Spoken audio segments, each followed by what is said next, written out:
Ce jour-là, je pensais mourir. Mais une lumière est entrée dans ma cuisine. Pas la lumière dorée du soleil de Provence, qui, d'habitude, venait caresser les vieux carreaux de faïence. Non, une autre lumière. Une lumière qui ne venait, pas du ciel, ni d'une lampe, mais de l'intérieur de l'âme elle-même. Une lumière qui avait un visage.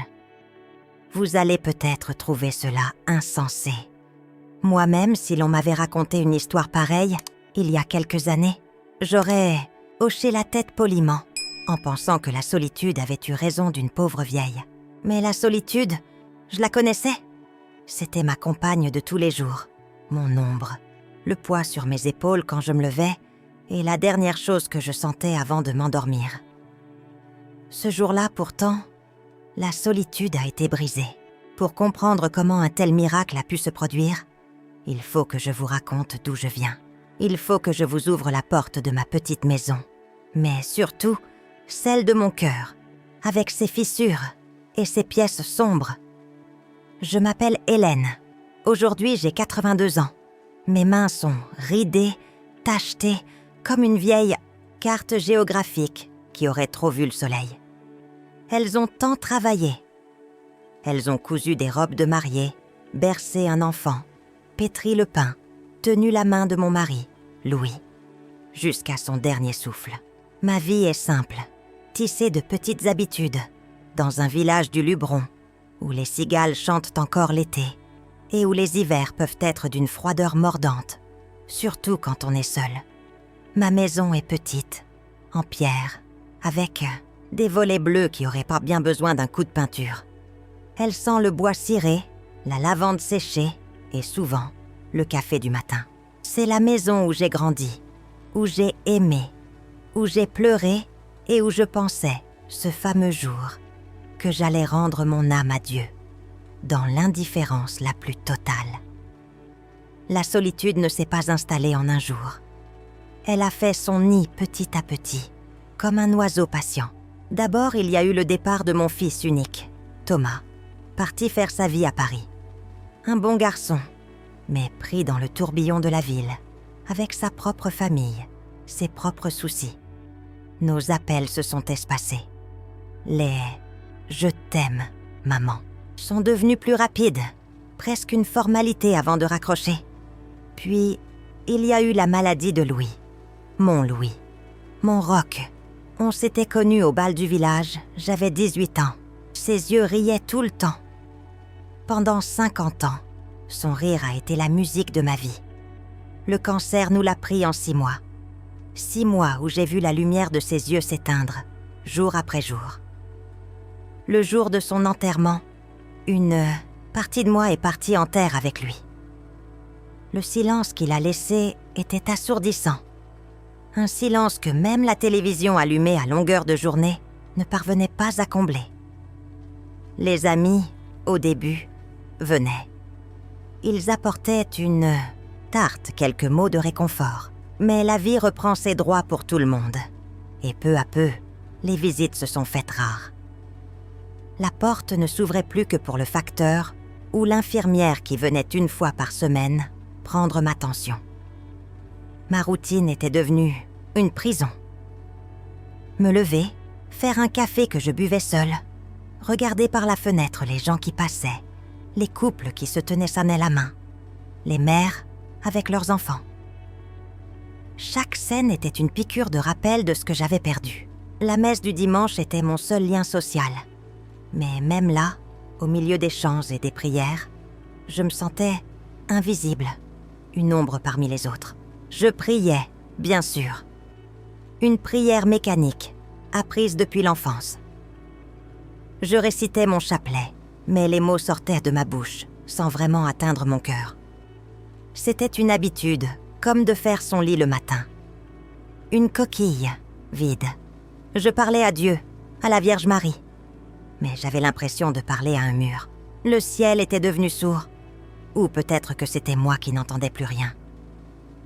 Ce que je ne savais pas, c'est que même dans le silence le plus profond, quelqu'un écoutait. Et que la réponse à mes prières muettes allait arriver d'une manière que je n'aurais jamais pu imaginer. non pas dans le faste d'une église, mais dans l'humilité de ma propre cuisine, au moment où tout semblait perdu. Pour bien comprendre la toile de fond de ce jour où tout a basculé, il faut que je vous parle de ce qui me rongeait de l'intérieur, bien avant que mon corps ne commence à me lâcher. La solitude physique, celle des murs de ma maison, n'était que le reflet d'une solitude bien plus profonde, une blessure ancienne qui n'avait jamais vraiment cicatrisé. Je suis née dans cette maison. Mon père était un homme de la terre, dur à la tâche et dur avec les siens. Il ne parlait pas beaucoup, et quand il le faisait, c'était souvent pour critiquer ou donner des ordres. Ma mère était une femme douce, mais effacée, soumise. L'amour ne se disait pas avec des mots, et rarement avec des gestes. J'ai grandi avec l'idée qu'il fallait mériter l'affection, qu'il fallait être utile, parfaite. J'étais bonne élève. J'aidais au chant, je ne faisais jamais de vagues. Mais ce sentiment de ne jamais être assez bien, de devoir constamment prouver ma valeur, s'est ancré en moi. Quand j'ai rencontré Louis, ce fut comme une fenêtre ouverte dans une pièce confinée. Il m'aimait pour ce que j'étais. Il me le disait. Il me le montrait. Avec lui, j'ai appris à rire, à me détendre. J'ai cru que son amour avait guéri mes blessures d'enfance. Nous avons eu Thomas. Je lui ai donné tout l'amour que je n'avais pas reçu. Je l'ai couvé peut-être trop. Je voulais tellement bien faire que j'en suis devenue anxieuse. Chaque fièvre, chaque mauvaise note était pour moi un drame, un échec personnel. En grandissant, Thomas a eu besoin d'air, de s'éloigner de cette mer aimante mais étouffante. Son départ pour Paris a été une libération pour lui, mais pour moi, ce fut un arrachement. Inconsciemment, j'avais mis sur ses épaules tout le poids de mon besoin d'être aimé, d'être indispensable. Son éloignement a réveillé mes vieilles angoisses. La peur de l'abandon, le sentiment de n'être plus utile à personne. Après la mort de Louis, ce sentiment a pris toute la place. J'étais Hélène, la veuve de Louis, la mère de Thomas qui vit à Paris. Mais qui était Hélène, toute seule? Je n'en savais plus rien. Ma vie tournait autour de mes souvenirs. Je passais des heures à regarder nos vieilles photos, à reparler à Louis comme s'il était encore là, assis dans son fauteuil. « Tu te souviens, Louis, de notre voyage en Italie? Tu te souviens de la naissance de Thomas ?» Je vivais dans le passé, parce que le présent était trop vide, et l'avenir me terrifiait. Ma routine était une armure contre le vide. Le ménage, fait et refait. Le jardin, désherbé à la perfection. Les repas, préparés pour une personne, avec une précision d'horloger. Tout était sous contrôle. Tout était ordonné, pour ne pas laisser la moindre place au chaos de mes émotions. Ma foi dans tout ça était comme mes fleurs en plastique sur le rebord de la fenêtre. Elle avait l'apparence de la piété, mais elle ne vivait pas. Je priais par habitude, par superstition peut-être. J'allais à la messe pour voir du monde, pour me donner l'illusion de faire partie d'une communauté. Mais dans mon cœur, il y avait une sorte de reproche silencieux envers Dieu. Pourquoi m'avoir pris Louis? Pourquoi mon fils était-il si loin? Pourquoi cette solitude écrasante? J'avais servi Dieu toute ma vie. J'avais été une bonne épouse, une bonne mère. Quel était le sens de cette fin de vie, dans le silence et l'oubli? Je me sentais comme Job sur son tas de fumier, mais sans sa force de débattre avec le ciel. Mon dialogue avec Dieu était rompu. Je continuais les gestes, les prières du soir, le chapelet dont les grains glissaient entre mes doigts, devenus insensibles. Mais mon âme était ailleurs. Elle était enfermée dans un tombeau de regrets et de peur. C'est dans ce désert spirituel, dans cette terre aride, que la situation a commencé à se dégrader, non seulement dans mon cœur, mais aussi dans ma chair. Le mal qui me rongeait de l'intérieur allait bientôt trouver un écho dans mon propre corps. Et c'est souvent lorsque nous touchons le fond de notre misère que le ciel se prépare à intervenir. Je ne le savais pas encore, mais mon épreuve ne faisait que commencer. C'était le prélude nécessaire à la grâce qui allait suivre. Le changement a été insidieux. Au début, c'était juste une fatigue plus persistante. Je mettais ça sur le compte de l'âge. C'est normal, ma petite Hélène. Tu n'as plus 20 ans. Puis, une douleur est apparue dans mon dos. Une douleur lancinante, comme une pointe de couteau plantée entre mes omoplates, qui descendait le long de ma jambe droite. Certains jours, c'était supportable. D'autres jours, sortir du lit était une épreuve. Le médecin de famille, le jeune docteur Pinault qui avait remplacé le bon vieux docteur Martin, m'a prescrit des anti-inflammatoires. C'est de l'arthrose, Madame Hélène.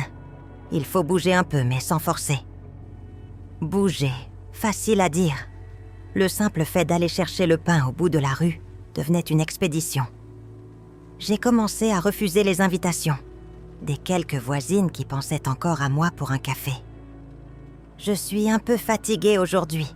Merci, Janine. La vérité, c'est que j'avais honte.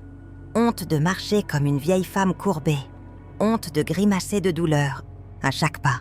Ma maison, qui était déjà mon refuge, est devenue ma prison. La douleur s'est intensifiée. Elle est devenue ma compagne de chaque instant. La nuit, elle me réveillait. Je m'asseyais sur le bord de mon lit, dans le noir, en massant ma jambe, les larmes aux yeux, en suppliant pour un peu de répit. Les médicaments n'y faisaient plus grand-chose. Puis, j'ai commencé à tomber. Une première fois dans le jardin, en voulant ramasser une mauvaise herbe. Je suis restée là, dans la terre humide, pendant 10 longues minutes, le temps de reprendre mon souffle et de trouver la force de me y relever en m'agrippant au banc. Une autre fois, dans la cuisine, en voulant attraper une casserole. Le choc sur le carrelage froid. La peur panique de ne pas pouvoir me relever. Cette fois-là, j'ai dû ramper jusqu'au téléphone pour appeler l'infirmière qui est arrivée, affolée. Elle m'a aidée à me remettre sur une chaise, le visage blême. Elle a appelé mon fils, Thomas. Je l'entendais parler dans le couloir. Oui, elle est tombée. Non, rien de cassé cette fois, mais elle est très affaiblie. Ce serait bien si vous pouviez venir. Thomas est venu. Un week-end. Il était inquiet. Je le voyais bien, mais aussi agacé, pressé. Il a regardé ma maison avec un œil critique. « Maman, tu ne peux pas rester comme ça. C'est trop dangereux. Il faudrait penser à une maison de retraite. » Le mot était lâché. Maison de retraite. Pour moi, c'était le mouroir, l'antichambre de la mort, l'endroit où l'on vous parque quand on ne sait plus quoi faire de vous. J'ai refusé, avec toute la force qui me restait. Non, c'est ma maison. Je mourrai ici. Une dispute a éclaté. La première vraie dispute avec mon fils depuis des années. Des mots durs ont été dits. Il m'a reproché mon entêtement, ma fierté. Je lui ai reproché son abandon, son ingratitude. Il est reparti le dimanche soir, le visage fermé. Nous ne nous sommes même pas embrassés. Après son départ, la maison m'a paru encore plus vide, plus silencieuse. Mais ce silence était désormais rempli de l'écho de nos paroles blessantes. La douleur physique était terrible, mais la douleur de cette dispute, la certitude d'être devenu un fardeau pour mon propre fils, était infiniment pire. Les jours qui ont suivi ont été une véritable descente aux enfers. Je ne mangeais presque plus. À quoi bon cuisiner pour une seule personne qui n'a même pas faim? Je maigrissais. Mes vêtements flottaient sur moi. L'infirmière s'inquiétait. Elle m'a parlé d'hospitalisation. J'ai refusé. Je m'accrochais au mur de ma maison comme à une dernière bouée. Les factures s'accumulaient sur la table de la cuisine. La petite retraite de Louis et la mienne suffisaient à peine. Les médicaments coûtaient cher. Je devais choisir entre bien me chauffer et acheter mes calmants. Souvent, je choisissais les calmants et je restais au lit, emmitouflée dans des couvertures, pour avoir moins froid. J'étais seule, malade, pauvre, et maintenant, brouillée avec mon unique enfant. J'avais l'impression que Dieu m'avait complètement oubliée, qu'il prenait un malin plaisir à m'enfoncer toujours plus bas. Chaque prière me semblait être une insulte au ciel silencieux. Je sentais un nœud de colère et de désespoir se serrer dans ma gorge. Je ne le savais pas, mais j'approchais du point de rupture. Le moment où l'âme, poussée à bout, doit soit se briser, soit crier vers le ciel avec une force nouvelle. Le jour de la rupture est arrivé sans prévenir. Un mardi gris et pluvieux de novembre. La pluie frappait contre les vitres avec une violence qui semblait refléter la tempête qui faisait rage en moi. La douleur dans ma jambe était insupportable ce matin-là. Ce n'était plus une pointe, mais un feu brûlant, un étau qui me broyait les os. J'avais passé une nuit blanche à gémir à voix basse pour ne pas déranger des voisins qui, de toute façon, ne m'auraient trop pas entendu. Au petit matin, épuisée, j'ai voulu me lever pour aller aux toilettes.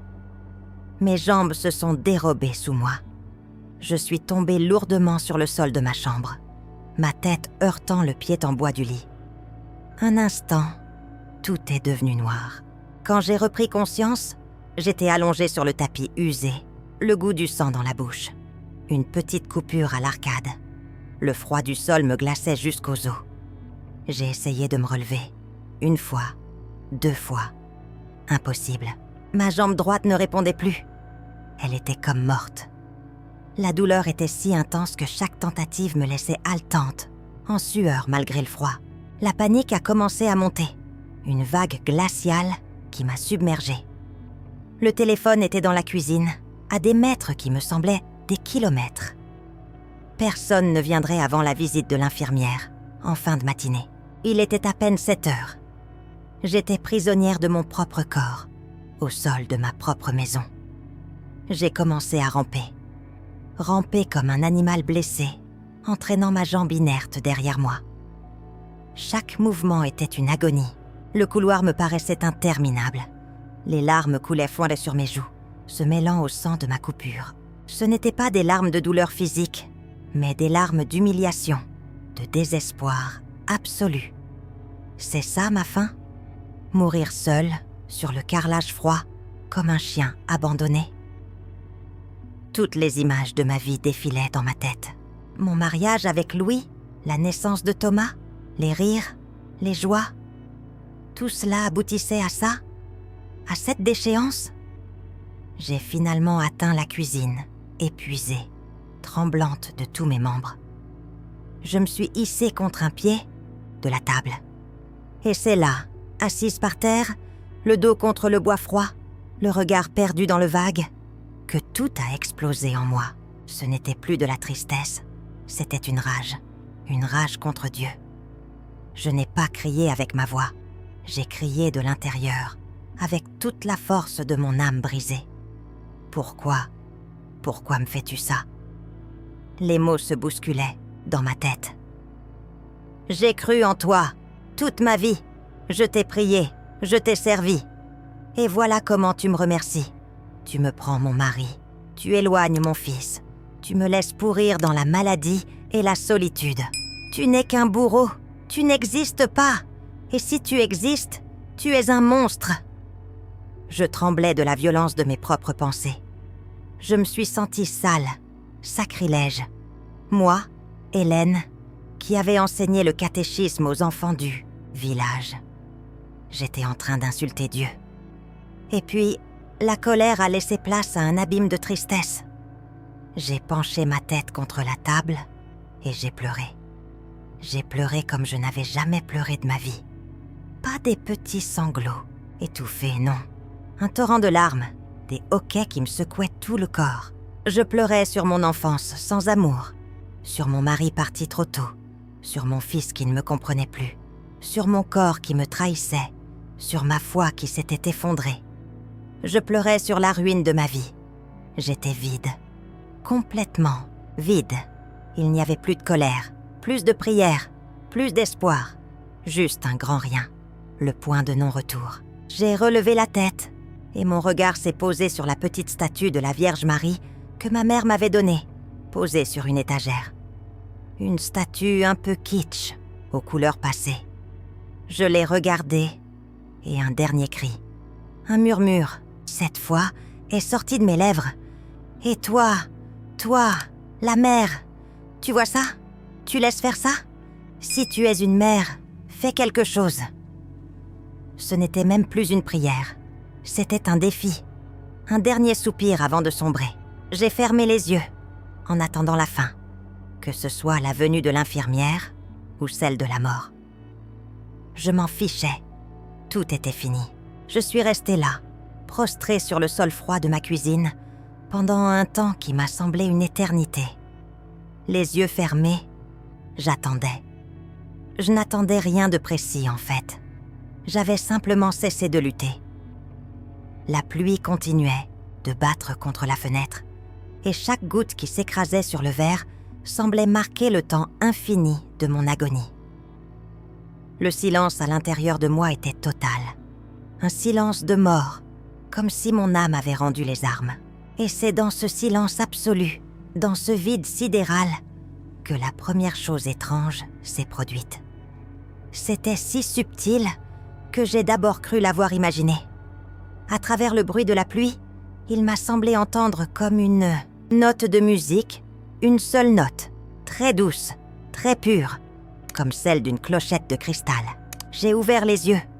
Rien. Le même décor misérable.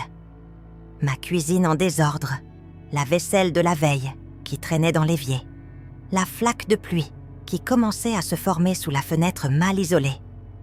J'ai dû rêver. La douleur et la fatigue me faisaient perdre la tête. J'ai refermé les yeux. Puis, une deuxième chose. Une odeur. Une odeur qui n'avait absolument rien à faire dans ma cuisine, qui sentait le renfermé et le café froid. Un parfum de rose, pas l'odeur artificielle d'un désodorisant. Non, l'odeur capiteuse, fraîche et suave de roses fraîchement coupées, des roses de jardin après la pluie. C'était si intense, si réel, que j'ai humé l'air, malgré moi. Mon cœur a eu un soubresaut. Ma grand-mère avait un rosier magnifique dans son jardin.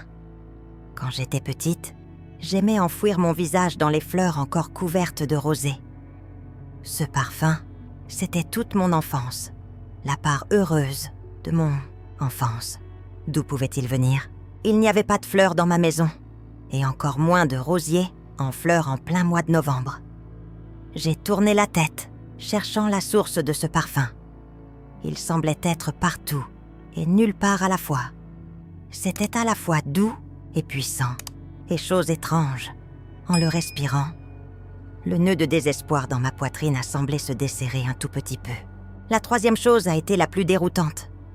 Alors que la pièce était froide et humide, j'ai senti comme une douce chaleur m'envelopper. C'était comme si quelqu'un avait posé une couverture chaude et légère sur mes épaules. Une chaleur qui ne venait pas du radiateur, éteint depuis la veille pour économiser, mais une chaleur qui semblait pénétrer ma peau, mes muscles, jusqu'à mes os. La douleur dans ma jambe, même si elle était toujours là, a semblé s'atténuer, perdre son tranchant. Elle était toujours présente, mais comme mise à distance, assourdie. J'ai ouvert les yeux à nouveau, complètement alerte cette fois. Mon esprit, quelques minutes plus tôt embrumé par la souffrance, était d'une clarté stupéfiante. J'ai regardé autour de moi, cherchant une explication logique. Une voisine qui cuisinait? Non, l'odeur était trop proche. Un courant d'air chaud? Impossible, toutes les portes étaient fermées. Mon regard s'est de nouveau posé sur la petite statue de la Vierge, sur son étagère. Elle semblait inchangée, et pourtant, c'est difficile à expliquer avec des mots. J'ai eu l'impression qu'elle n'était plus un simple objet de plâtre.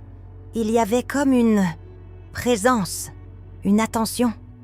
Ce n'était pas quelque chose que je voyais, mais que je ressentais au plus profond de moi. Le verset de l'évangile de Jean, que le curé avait lu le dimanche précédent, m'est revenu en mémoire, sans que je le cherche. « Si tu crois, tu verras la gloire de Dieu. » Je ne croyais plus pourtant. J'avais tout rejeté quelques instants plus tôt.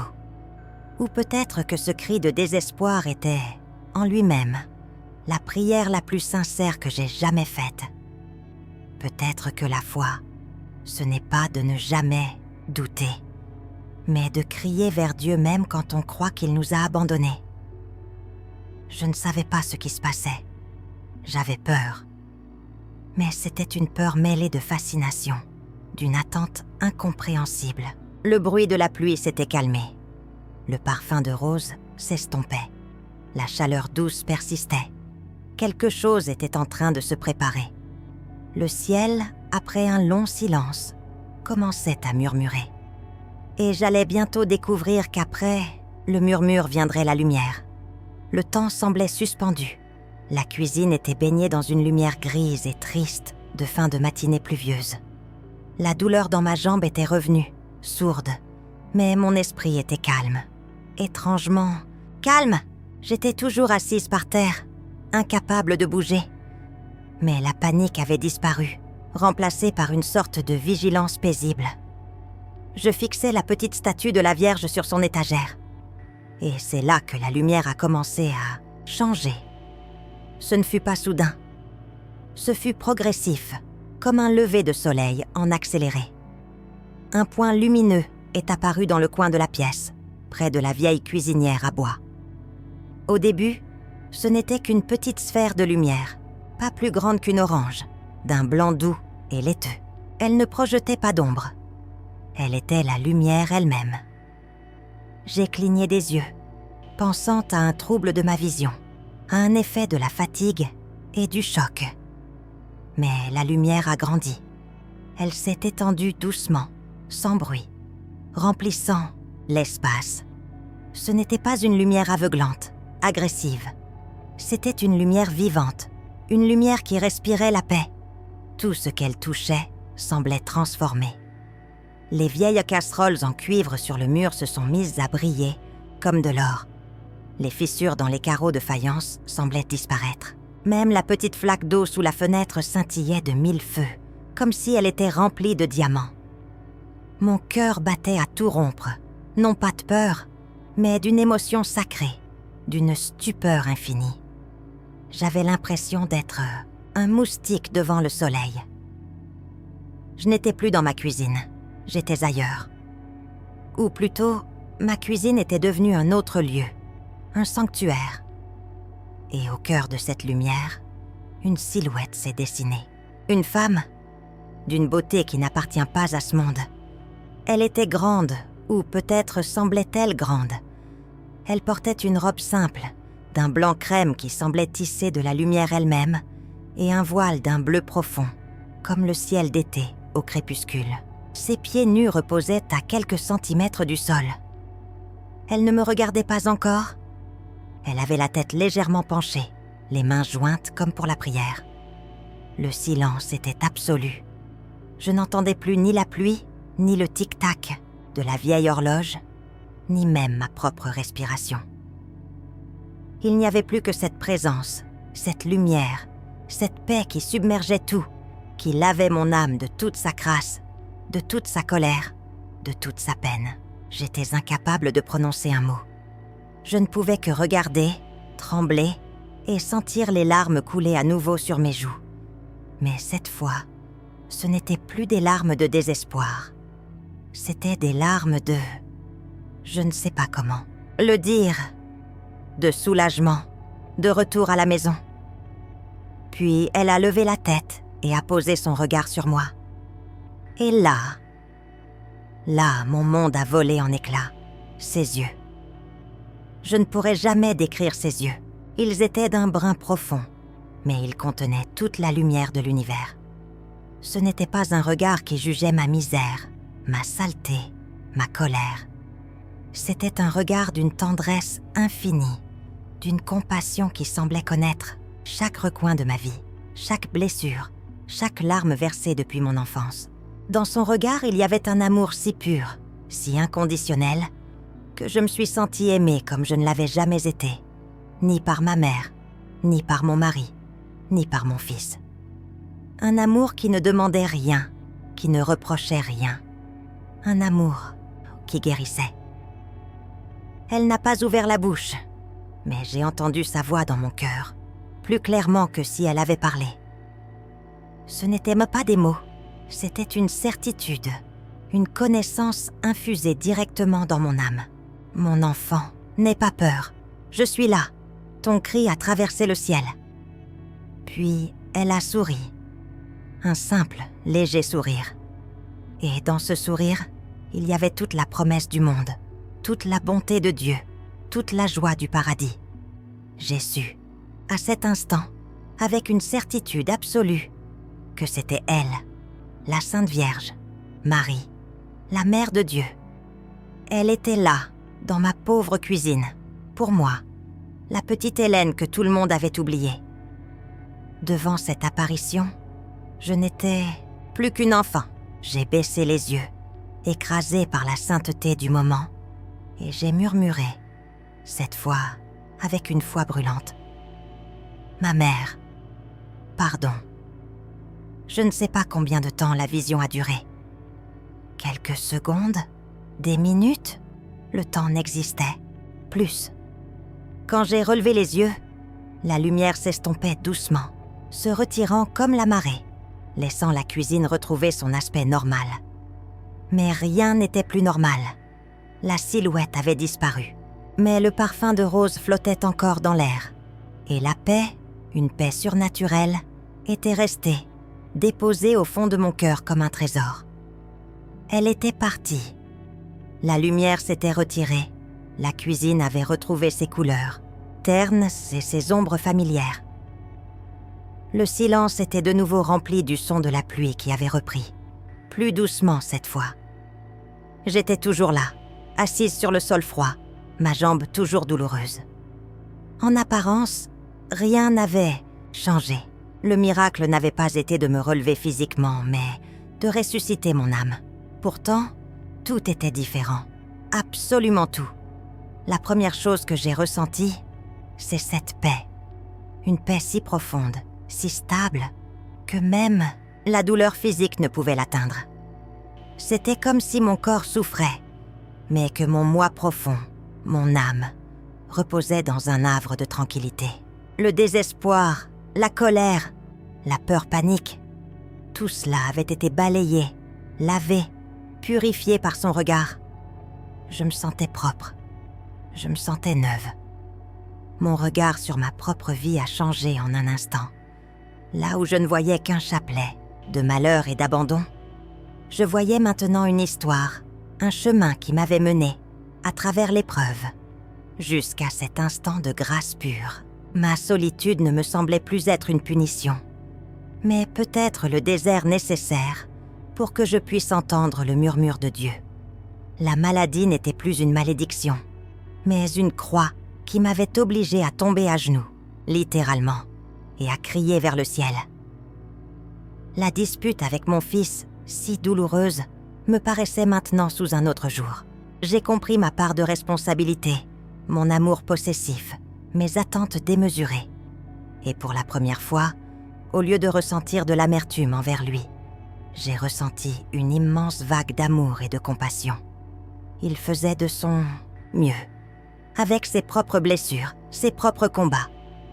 Mon cœur s'est rempli de pardon, pour lui, pour mes parents, et même pour moi-même.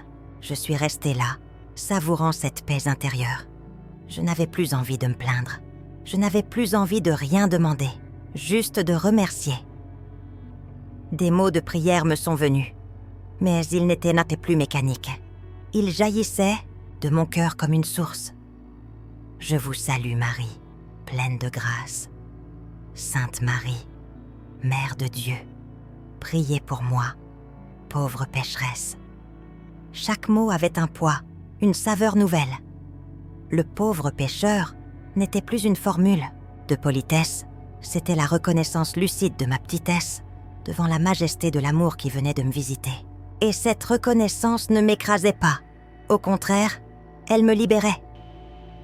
Car si Dieu, par Marie, venait visiter une si pauvre pécheresse, cela signifiait que son amour était vraiment gratuit, vraiment pour tous, sans condition. J'ai repensé à ce verset de l'évangile de Luc que j'aimais tant autrefois. Car rien n'est impossible à Dieu. Je l'avais récité 100 fois sans y croire vraiment. Maintenant, je le savais. Je l'avais vu. Quelque chose en moi était né, ou plutôt rené. Une force que je ne me connaissais pas, une confiance absolue. Peu importait ce qui allait se passer maintenant. Que l'infirmière me trouve et m'emmène à l'hôpital, que je doive aller en maison de retraite, que je meure demain. Cela n'avait plus d'importance. J'avais la certitude d'être aimée d'un amour éternel. J'avais la certitude que je n'étais plus seule. Jamais plus. Cette certitude était comme un roc planté au milieu de l'océan déchaîné de mes misères. Les vagues de la douleur, de la peur, de l'avenir incertain pouvaient bien déferler. Elles ne pourraient plus m'emporter. La Vierge Marie n'avait pas résolu mes problèmes d'un coup de baguette magique. Elle avait fait bien plus.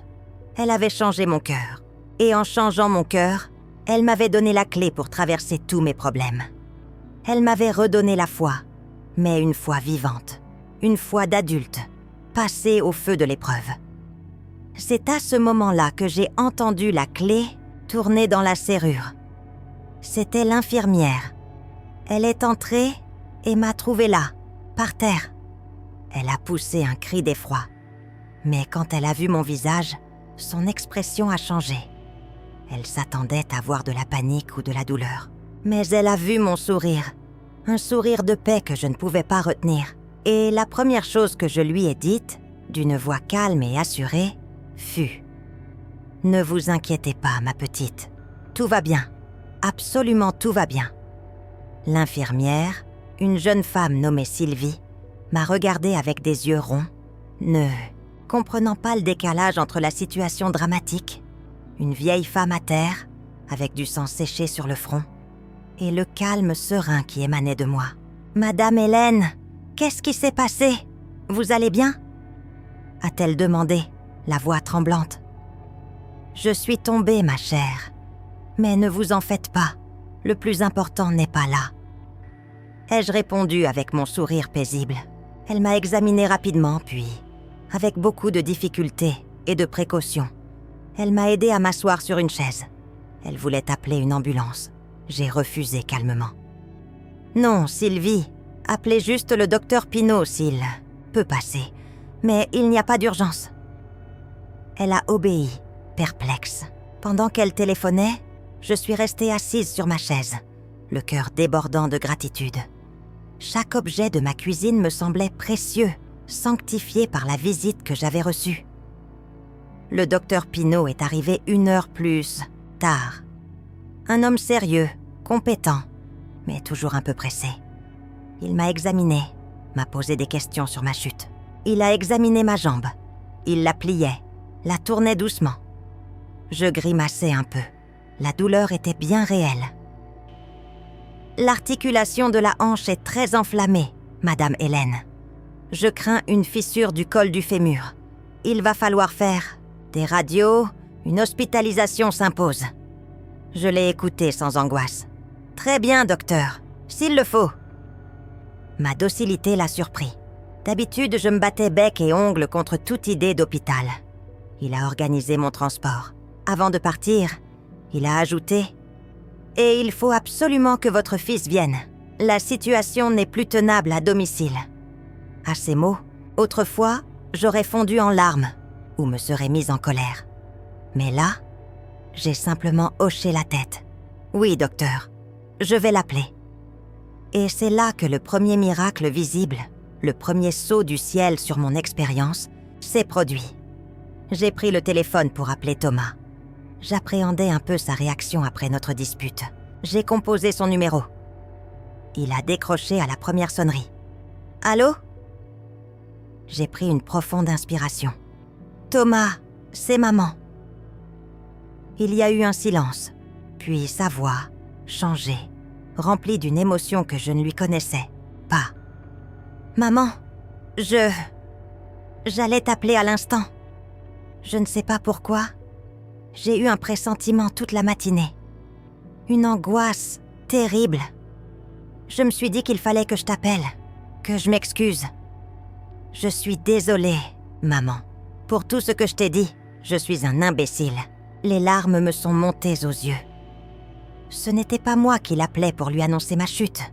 C'était lui qui m'appelait pour me demander pardon, poussé par une intuition inexplicable, au moment même où tout se passait. J'ai su que c'était son œuvre à elle. Elle n'avait pas seulement touché mon cœur, elle avait aussi touché celui de mon fils, à des centaines de kilomètres de distance. Mon chéri, ne t'en fais pas. Je te pardonne, et tu dois me pardonner aussi. Il m'est arrivé quelque chose d'extraordinaire. J'ai été hospitalisée. Les radios ont confirmé une fissure. Pas une fracture complète, heureusement. J'ai dû rester alité plusieurs semaines. Thomas est arrivé dès le lendemain. Il n'était plus le même. Il s'est assis au bord de mon lit, m'a pris la main et il m'a écouté. Pour la première fois depuis des années, il m'a vraiment écouté. Je lui ai tout raconté. L'apparition, la lumière, le regard de la Vierge, la paix. Je m'attendais à ce qu'il me prenne pour une vieille folle sénile. Mais il a écouté, le visage grave, sans m'interrompre. Quand j'ai eu fini, il avait les larmes aux yeux. « Maman, je te crois », a-t-il simplement dit. Ces 3 mots ont été le plus beau des cadeaux. Pendant mon séjour à l'hôpital, il a été d'une tendresse infinie. Il venait tous les jours. Nous avons parlé comme nous n'avions jamais parlé. Nous nous sommes retrouvés. Le deuxième miracle a été ma guérison. Les médecins étaient pessimistes. À votre âge, une fissure comme ça se remet très mal. Vous risquez de boiter, d'avoir des douleurs chroniques. Je priais simplement, avec confiance, mon chapelet à la main. Sainte Mère, que votre volonté soit faite. Donnez-moi juste la force de marcher pour aller témoigner. Les semaines ont passé. Ma rééducation a surpris tout le personnel. Je progressais à une vitesse anormale pour une femme de mon âge. Les douleurs s'estompèrent. 1 mois plus tard, je marchais avec une seule béquille. 2 mois plus tard, je marchais sans aide, sans boiter. Le docteur Pinault n'en revenait pas. « C'est inespéré, Madame Hélène.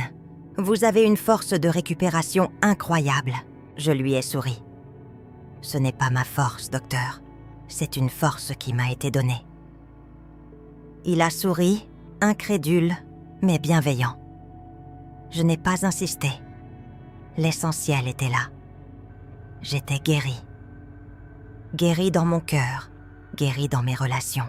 Et maintenant, guérie dans mon corps. Le ciel avait posé son sceau. Sortir de l'hôpital a été comme une nouvelle naissance. Thomas était là pour me ramener à la maison. Quand j'ai franchi le seuil de ma petite maison en pierre, ce n'était plus la même. Ce n'était plus une prison de solitude, mais un sanctuaire, un lieu béni. Chaque objet, chaque meuble me rappelait la grâce que j'avais reçue. La cuisine, surtout, était devenue le cœur de ma maison et de ma foi. Je m'asseyais souvent sur la même chaise où l'infirmière m'avait installée, et je regardais le coin près de la cuisinière, en revivant la scène, en remerciant, encore et encore. La paix de ce moment ne m'a plus jamais quittée. Elle est devenue le fondement de mes journées. Bien sûr, il y avait encore des moments de fatigue, des petites douleurs de mon âge. Mais elles n'avaient non plus de prise sur mon moral. Mon âme était en paix. Ce qui a changé radicalement, c'est mon rapport aux autres. Avant, je fuyais. Le contact, je me cachais derrière mes volets clos. Maintenant, j'éprouvais un besoin irrésistible de partager ce que j'avais vécu. Pas pour me vanter, non, mais parce qu'un trésor comme celui-là, on ne peut pas le garder pour soi. C'est comme une flamme. Si on la garde sous un boisseau, elle s'étouffe. Si on l'utilise pour allumer d'autres bougies, elle se propage et la lumière grandit. Ma première bougie a été Janine, ma voisine. Elle m'a vu revenir, marcher droit, le visage lumineux. Elle est venue prendre de mes nouvelles, un peu par curiosité. « Alors, Hélène, on dirait que l'hôpital t'a fait du bien. » Je l'ai fait entrer, je lui ai préparé un café et je lui ai tout raconté. Simplement, avec mes mots. Elle m'a écoutée, bouche bée. Elle, qui était un peu médisante et toujours en train de se plaindre, avait les larmes aux yeux. « Oh, Hélène, quelle grâce! La nouvelle s'est répandue dans le village comme une traînée de poudre. Il est arrivé quelque chose à la vieille Hélène. Les gens venaient, d'abord timidement, puis de plus en plus nombreux. Certains par curiosité, d'autres parce qu'ils portaient leur propre fardeau de souffrance. Ma porte, autrefois toujours fermée, était maintenant presque toujours ouverte. Ma petite cuisine est devenue un lieu de pèlerinage improvisé. Les gens s'asseyaient, buvaient une tisane et écoutaient. Je ne faisais pas de grands discours théologiques. Je racontais juste mon histoire. Je leur parlais de son regard d'amour, de cette paix qui surpasse tout. Et je les écoutais. J'écoutais leurs peines, leurs doutes, leurs maladies. Et je priais avec eux, simplement. Je vous salue Marie. Notre Père. J'ai vu des visages se détendre, des larmes couler, des cœurs s'ouvrir. Je n'étais plus Hélène la solitaire. J'étais devenue Maman Hélène, pour beaucoup. Mon fils Thomas a pris une décision qui m'a bouleversée. Il a demandé sa mutation pour Marseille. Ce n'est pas Paris, mais c'est à 2 heures de route, maman. Je veux être plus près de toi. Ma femme et les enfants sont d'accord. On a tous besoin de se retrouver. Il venait maintenant presque tous les week-ends. Nos conversations avaient changé. Il me posait des questions. Sur ma foi, il me parlait de ses propres recherches spirituelles. Il a recommencé à aller à la messe, de temps en temps. Il m'a avoué que mon témoignage avait ébranlé ses certitudes matérialistes. Il avait vu le changement en moi. Et ça, aucun médecin ne pouvait l'expliquer. La plus grande joie de ma vie de mère a été de voir mon fils retrouver le chemin de la foi. Non pas par obligation, mais par un cheminement personnel, initié par la grâce de Marie. Je me suis mise à écrire. Sur un simple cahier d'écolier, j'ai noté tout ce dont je me souvenais, dans les moindres détails, pour ne rien oublier, pour laisser une trace. C'est un peu ce cahier que je vous lis aujourd'hui. Je ne suis pas une sainte, je suis juste une vieille femme qui a touché le fond et qui a été secourue. Mon histoire est une preuve que Dieu n'abandonne personne, même pas la plus petite, la plus oubliée de ses brebis. Le psaume 23 a pris tout son sens pour moi. Le Seigneur est mon berger. Je ne manque de rien. Sur des prés d'herbes fraîches, il me fait reposer. J'ai traversé la vallée de la mort, mais je n'ai craint aucun mal, car il était avec moi. Mon témoignage, c'est ma nouvelle mission. Raconter, encore et encore, que le ciel n'est pas fermé, que Marie est bien une mère qui écoute le cri de ses enfants. As-tu déjà vécu une grâce comme celle-ci, même toute petite? Un signe? Une paix inexpliquée? Partage-la en commentaire, car chaque témoignage est une lumière pour les autres. Aujourd'hui, mes journées sont pleines. Non pas d'un activisme fébrile, mais d'une plénitude paisible. Je me lève le matin, et ma première pensée n'est plus pour mes douleurs ou ma solitude, mais une pensée de gratitude. Merci Seigneur pour ce nouveau jour. Merci ma Mère du Ciel pour ta présence. Ma prière n'est plus une liste de demandes, mais un dialogue continuel, un cœur à cœur. Je lui parle en faisant mon café, en arrosant mes quelques géraniums. Elle est là. Sa présence est devenue aussi naturelle pour moi que l'air que je respire. Ce n'est plus un souvenir, c'est une réalité constante. Je ne l'ai jamais revue de la même manière, avec cette lumière éclatante. Et c'est bien ainsi. Le don était si grand, si pur, qu'il suffit à illuminer le reste de ma vie. Je n'ai pas besoin d'autres preuves. Ma vie a changé, mais le monde, lui, continue de tourner avec ses drames, ses guerres, ses injustices.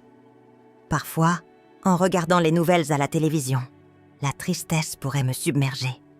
Mais je ne tombe plus dans le désespoir, car je sais une chose. Si la Mère de Dieu a pris la peine de venir dans la cuisine d'une vieille femme inconnue dans un petit village de Provence, c'est que chaque âme, absolument chaque âme, a un prix infini à ses yeux. Son intervention dans ma vie n'était pas que pour moi. C'était un signe pour tous. Un signe que même au cœur des ténèbres les plus épaisses, personnelles ou mondiales, une lumière veille, une mère veille. Et son amour est plus fort que tout le mal du monde. Cette espérance est devenue le roc de ma vieillesse. Je continue de recevoir des gens chez moi. Des jeunes, des moins jeunes. Certains ont retrouvé la foi. D'autres ont simplement trouvé un lieu d'écoute et de paix. Et c'est déjà beaucoup. Je leur dis toujours, ne me regardez pas moi. Je ne suis qu'un doigt qui montre la lune. Regardez la lune. La lune, c'est cet amour inconditionnel qui nous attend.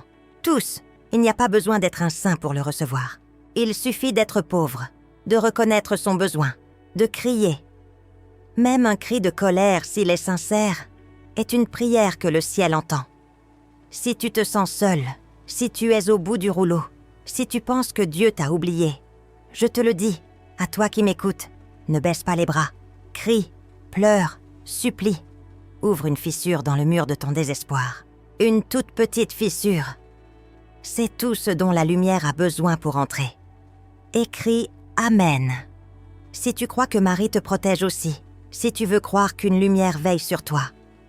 Ma fin de vie approche. Je le sais. Je n'ai plus peur de la mort. Comment pourrais-je avoir peur de rejoindre celui qui m'a tant aimé, d'aller retrouver face à face ce regard de tendresse qui m'a sauvée? La mort n'est plus un mur, mais une porte. La porte qui ouvre sur la vraie maison. En attendant, chaque jour est un cadeau. Chaque sourire échangé, chaque prière murmurée, chaque tasse de café partagée dans ma cuisine est un morceau d'éternité. Je ne demande rien de plus. Je voudrais terminer ce témoignage par une simple prière. Pour toi, qui que tu sois. Laisse ton prénom en commentaire si tu le souhaites. Et je le porterai dans mon cœur ce soir, en récitant mon chapelet. Douce Vierge Marie, toi qui es entrée dans ma cuisine quand tout était noir, entre aujourd'hui dans la vie de celui ou celle qui écoute cette histoire. Toi qui as vu ma misère, vois sa peine.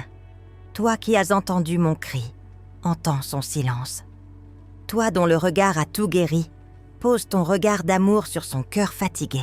Révèle-lui que, même quand il ou elle se croit seul, tu es là, mère attentive et fidèle, et qu'avec Dieu, rien, absolument rien, n'est jamais impossible. Amen. Merci de m'avoir écouté. N'oubliez jamais, vous êtes aimés, infiniment.